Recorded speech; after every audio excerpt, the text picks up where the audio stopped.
Hello, everybody. Scott Golden here with the Golden Opportunities Coaching and Pro Wrestling Logic YouTube channels.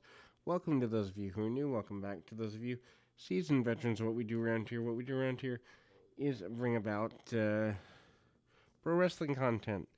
WCW Saturday Night is our current old school series of the moment. We also have weekly coverage of the WWE products, AEW, NWA, and Impact. So we've got a lot of content on our weekly basis, at least 20 audios, if not more, many times more. The Wrecking Crew Rage and Fury against the Cole Twins, Keith and Kent, I believe, is your opening match here. I think this is an extended version of the program, maybe even like 2.5 hours, because the runtime of 147 gives us a clue. Anyway, super basic match. I think this is the first time that the Cole Twins have been on WCW Saturday Night as brothers. Super basic match. Arm bars, arm locks, headlocks, head scissors, takeovers, hip tosses, and really basic stuff. Good for I guess I would say, a wrestling school challenge series of matches that is trying to bring guys to the next level. I don't know that certainly in 2021 this wouldn't make it on national television, although I think it could, in the sense of better psychology than half the talent that's out there now. But anyway, regardless, shots by one half of the Wrecking Crew, chokeslam out of nowhere by a Wrecking Crew member as well. Match goes just about 10 minutes or so. The story of the match, which is really basic, hard to tell the difference between both members of the team because they look very, very similar, especially the Cole twins, obviously being twins. The Coles eventually do get a victory after the attempted power overhaul by the Wrecking Crew. Obviously, the Wrecking Crew concept is a idea of the spinoff on the Minnesota Wrecking Crew. Backslide by the Cole Twins gets them the victory. 1, 2, 3, and there we go. Coles want more basic, I guess you'd say, opportunity. Anyway, we go to the next match, which includes Too Cold Scorpio and the Shanghai Pierce, member of the Pierce and Slashinger duo. Although Shanghai is out with his partner, and Scorpio, a guy who, coming off of the nature of the tag team or the singles match with Benoit at the pay-per-view a few days before. Pretty cool deal. Scorpio still a major deal here in 1993 in WCW. Can't believe that they didn't capitalize on him more. What with running southern towns with high levels of African American population, I think they could have kind of given him another run at the Ron Simmons role that had been tried in 1992 as world champion, if not like a U.S. champion type guy. But they didn't ever really seem to do that, electing instead to have him be in a tag team role, which I don't necessarily think ever suited him well. Of course, his best work, WCW. Anyway, Pierce uses the power advantage. Scorpio with the speed, not a big surprise there. Scorpio manages to go in a direction that is being dominated by the overt power of his adversary. Needless to say, the referee going down due to an errant boot, clothesline by Shanghai Pierce. Pierce with the mask, not really understanding the benefit of the mask. The clash between the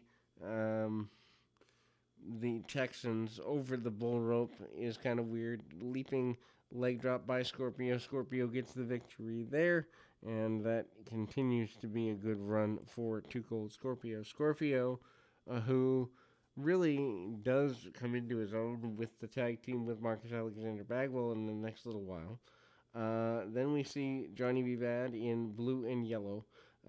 Tons of sparkles, tons of tassels. He's a babyface, full-fledged now, not that he wasn't in the previous weeks, but you can definitely see that he is a major pushed babyface at the time with the Bad Blaster now, which is a confetti gun, in an enhancement match, which, I don't know, maybe that's good, maybe that's not.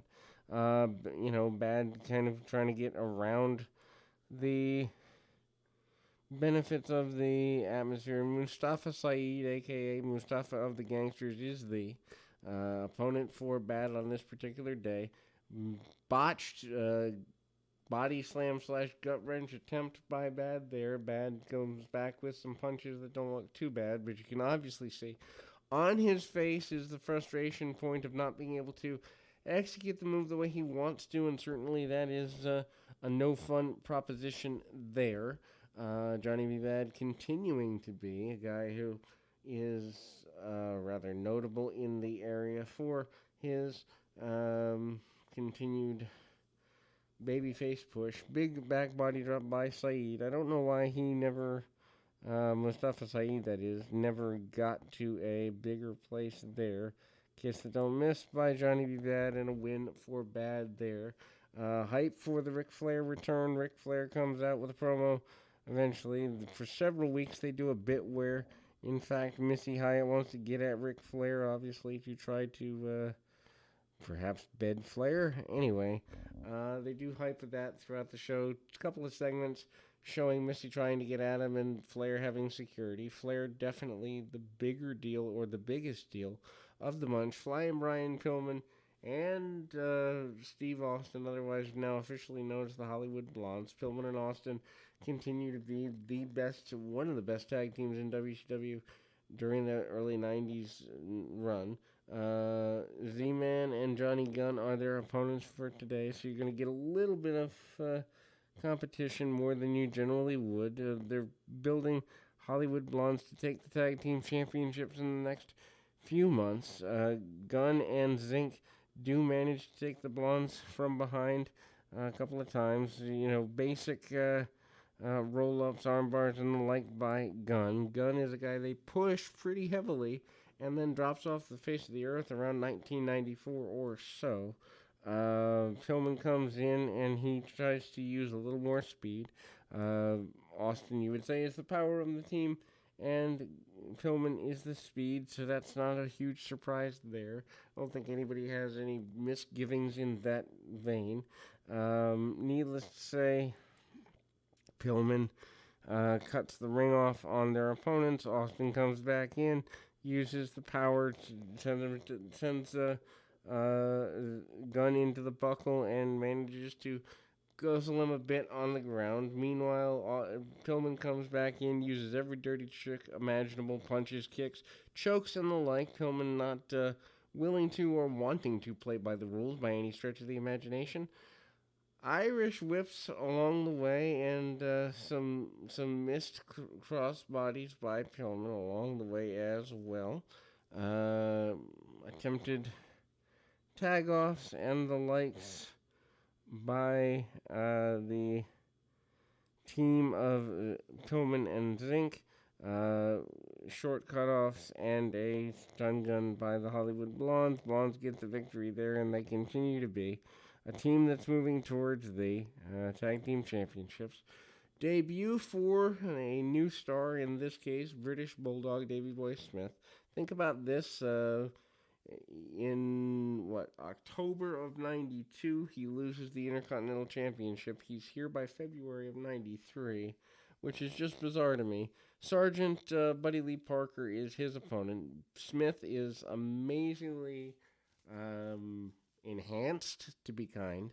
Lots of power there. He's immediately wanting to go after Vader. They push him like $1,000,000. I am up to April in my viewing, so I'll have probably about 5 to 8 more of these over the next day or two for you. But suffice to say, coming in, without a doubt, they were looking at Davey Boy Smith to be a top babyface for an extended period of time. Amazingly, he's gone by about November, December of the same year. Big arm drags and the like. It's funny, Davey Boy Smith seems to have difficulty staying in one place for very long. He's in a place for a few years and then leaves and then goes to the other company and then leaves and then unfortunately passes away very quickly. He did have a run of a couple of years in the WWF in the 80s, less than a year here in WCW in the early 90s. Hanging suplex that he is known famous for, and eventually hits the power slam again, known famous for, and without a doubt, Davey Boy Smith is an upgrade for the WCW at the time, although to think clearly, I don't know that the international flavor of his approach was something that the Southern wrestlers in WCW truly wanted. Marcus Bagwell up next in an enhancement match takes his opponent over, a fireman's carry takeover and arm bars. Bagwell still trying to find some degree of consistency there. Bagwell with some, basic moves, including hip torches, arm drags, and the like. They have not put him with Scorpio yet, although that's coming. Drop kick by Bagwell and a missed top rope splash from the enhancement talent. Bagwell comes back up to his feet. Hard shots by Bagwell. Well, medium shots. Hard by Bagwell standards. Back body drop by the babyface and hits a running clothesline there. Bagwell gets the fisherman suplex and the victory for himself about halfway through the program, and we obviously see that the focus point is the return of Ric Flair. Flair basically says he wants to be world champion again, comes out with a bunch of security in a suit, as only Ric Flair can do. Mentions Barry Windham, mentions Vader, mentions Arn Anderson being back in the game, and potentially kind of is playing it like the Horseman could be a thing. Of course, that in the coming weeks does unfold, but not until May do we really know where that goes. But anyway, Max Payne in there with an enhancement talent, big back body drop on the enhancement talent. Payne kind of wearing a tank top, wife beater type shirt, and some cargo shorts. Suplex by Payne, nothing worth writing home about in the match, but Payne is getting a good bit of time. They're running towards him and Johnny B. Bad as a feud eventually. Max Payne manages the armbar and gets the victory, and the heavy metal rocker gimmick kind of still continues.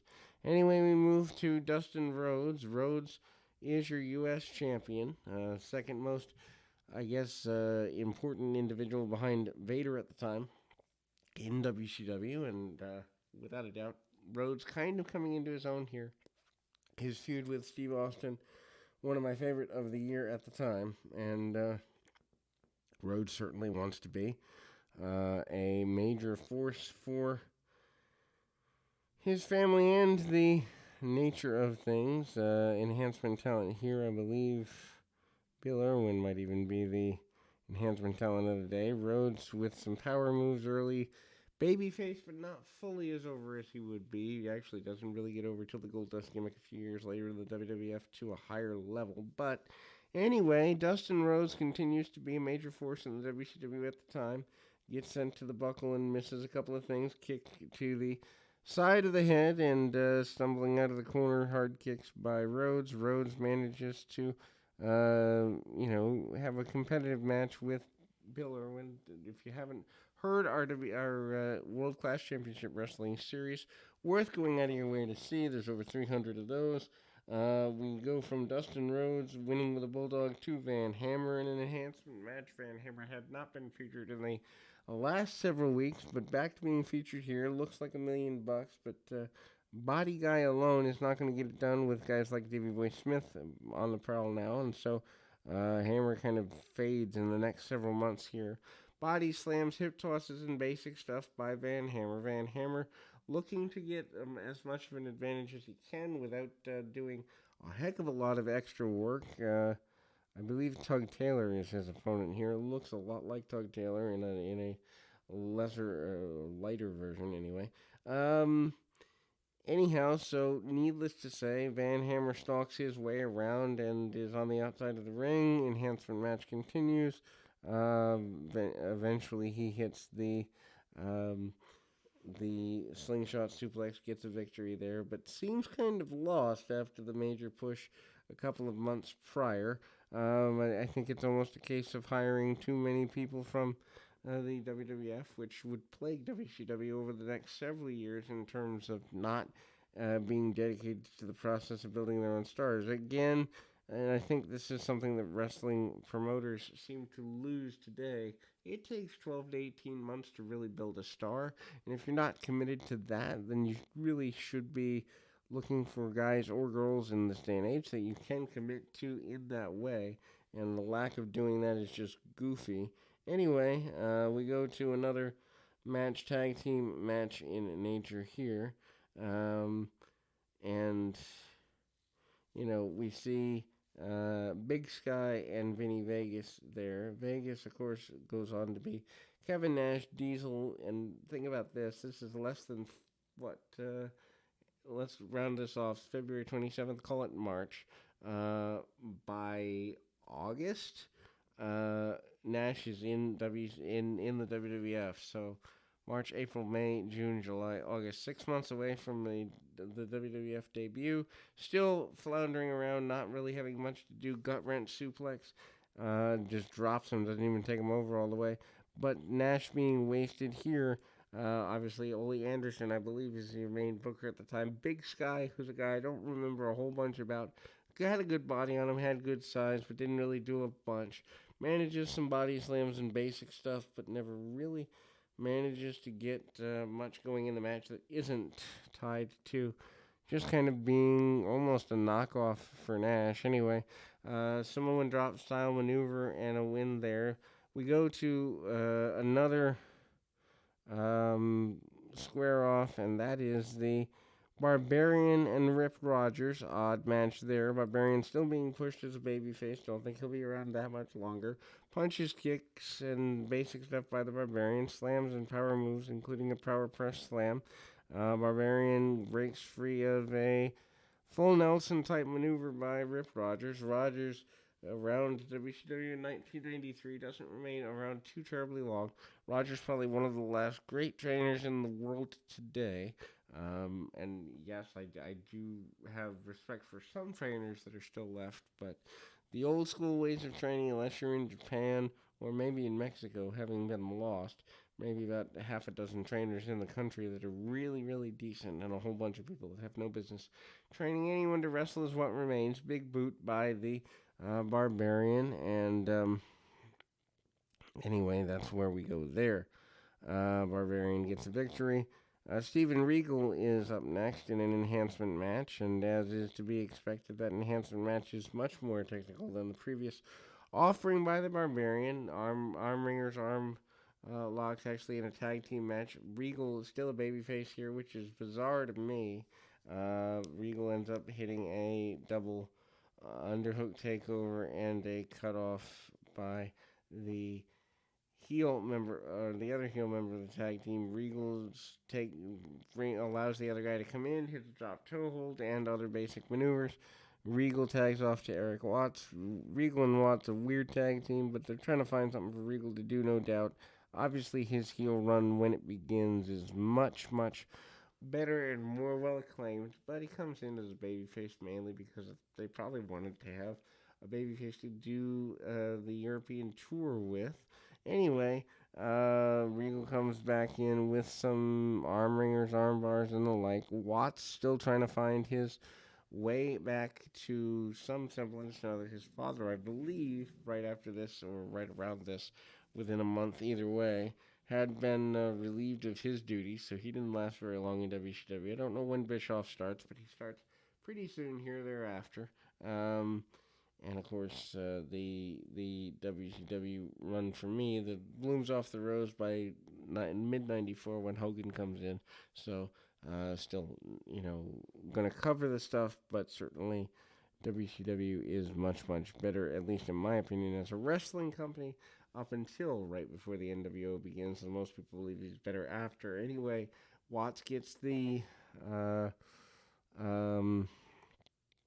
STF, and then we go to back to the hype for the WCW Television Championship Tournament, which I believe Bagwell and Payne, who are up next, are part of. Bagwell and Max Payne interesting match. Neither guy really having enough of a experience level to really handle here. Payne tries to put quite a few holds on Bagwell. Bagwell comes out with a couple of basic things such as sunset flips and whatever. Eventually, Payne does get a victory over Bagwell right in the middle. Then we go to Arn Anderson, who basically says he's excited to be back. Great to see guys like Barry Windham with the NWA Championship that he won at Super Bowl just a few short weeks ago.